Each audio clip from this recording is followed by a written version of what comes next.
What's up, my favorite readers on the entire internet? Today I'm gonna be doing a book haul video on all the books I got in August.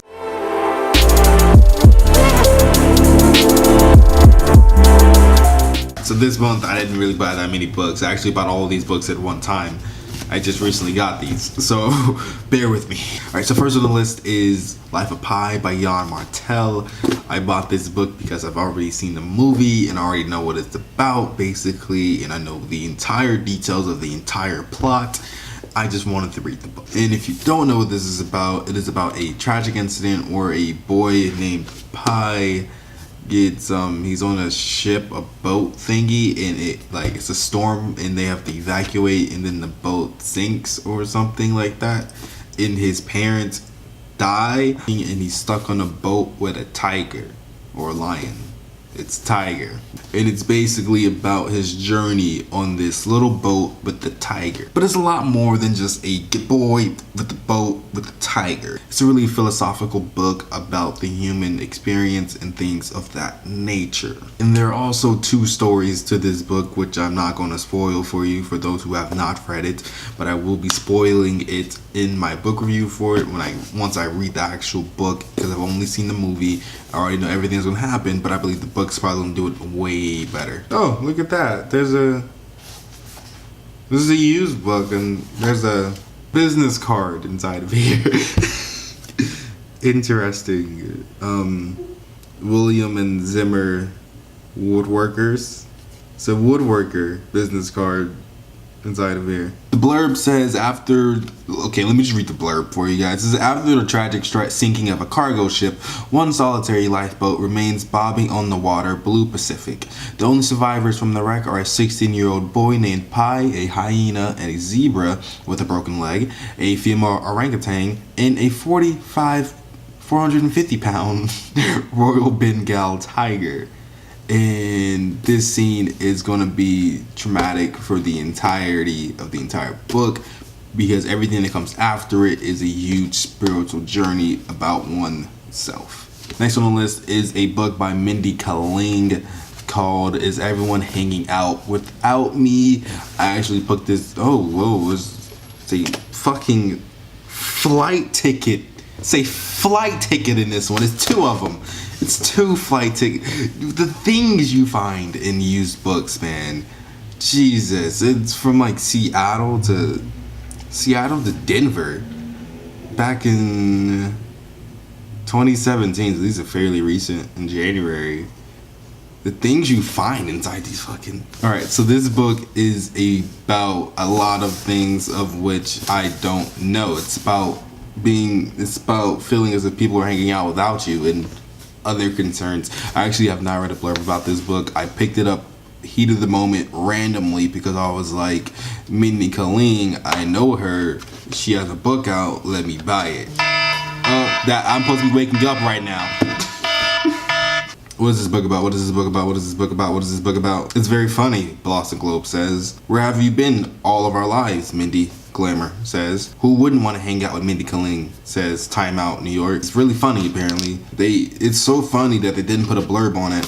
So if you read it, you're gonna fall in love with it. What is it about? It's about Mindy Kaling and people not hanging out with her. Should you read it? Probably so, because it's Mindy Kaling, and you'll probably love it. I'll leave links down below in the comment section, and I'll probably leave an actual blurb in the description box for you guys so you can actually go read it. Next on the list are two books that I have fallen in love with my entire lives. They are Great Expectations by Charles Dickens, and then we have A Tale of Two Cities, also by Charles Dickens. I have read Great Expectations multiple times, 3 times to be exact, but I have not read A Tale of Two Cities past the first chapter. And if you don't know about Great Expectations, it's about this boy named Pip who's living in a small town on the outskirts of London, and he gets this opportunity to move into the city to become a gentleman. And it's about his endeavors becoming a gentleman, working for, I think, a law office, and falling in love with this girl named Estella, amongst other things, and finding out about the city life, and finding out that city life is not really cool, and that relationships suck ass. It's a really good book. I believe everyone should read it. It's highly enjoyable. It's one of my favorite novels of all time. It's a beautiful book. It's well written. It's just over, I think, 1,000 pages. Well, no, actually, no. This little tiny copy. This is a baby copy. This is a baby copy. It's just under 600 pages in this baby copy. And so I think in a real big book, it's probably 300, 400 pages. So it's not that long. It's a really good book. It's one of my favorite books of all time. And if you love young adult literature, you'll definitely love this, as this is like a very, very, very, very early young adult novel before young adult was young adult, for say. And then we have A Tale of Two Cities. A Tale of Two Cities is like its namesake. It's about two cities in the tale that intertwines both of them. That's all I did there. About London, and it's about Paris, and a story that intertwines both of them. I actually don't know what it's about. I just know the opening is like, it's the best of times, it's the worst of times, all that stuff is really cool. It tells the story of a family threatened by terrible events of the past, like most books. Dr. Manetti, or Mantti, or Manetti, or M-A-N-A, or M-A-N-E-T-T-E for all of you bastards who know how to pronounce stuff, unjustly imprisoned in the Bastille for 18 years, is finally reunited with his daughter Lucy, brought up in London. Lucy falls in love with Charles Darnay, who fled France because of his political convictions. He returns during the revolution to help a family servant, but is arrested. His wife Lucy, their young daughter, and her aged father follow him, endangering all of their lives. What the story is actually trying to tell is basically the huge difference between London. What this novel is trying to tell is the tale of England. What the novel is trying to basically tell you is the tale that is London, and then the tale that is Paris, and how Paris is changing because of the French Revolution. I don't know where in the French Revolution it takes place, but I'm pretty sure this is like early French Revolution. I don't really know, but it's a really good book. I've heard that this one is actually one of its best books.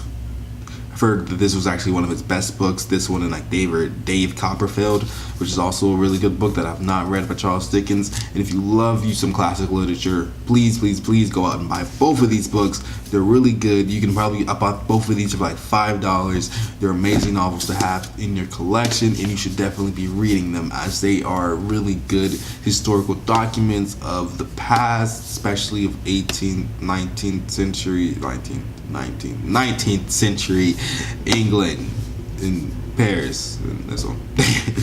So those are all the books that I bought, and also, side note, all of these books were bought from Silverfire Books, a little Instagram bookstore. I'll leave a link down below to the comment section to their Instagram, so you can go check them out. Every single day they put these little pictures out, and they photograph the books, and then they put a little price tag in the middle, and all you have to do is comment sold, and then you get a book. It's really cool. It's a really fascinating way to a bookstore, and you definitely go check them out.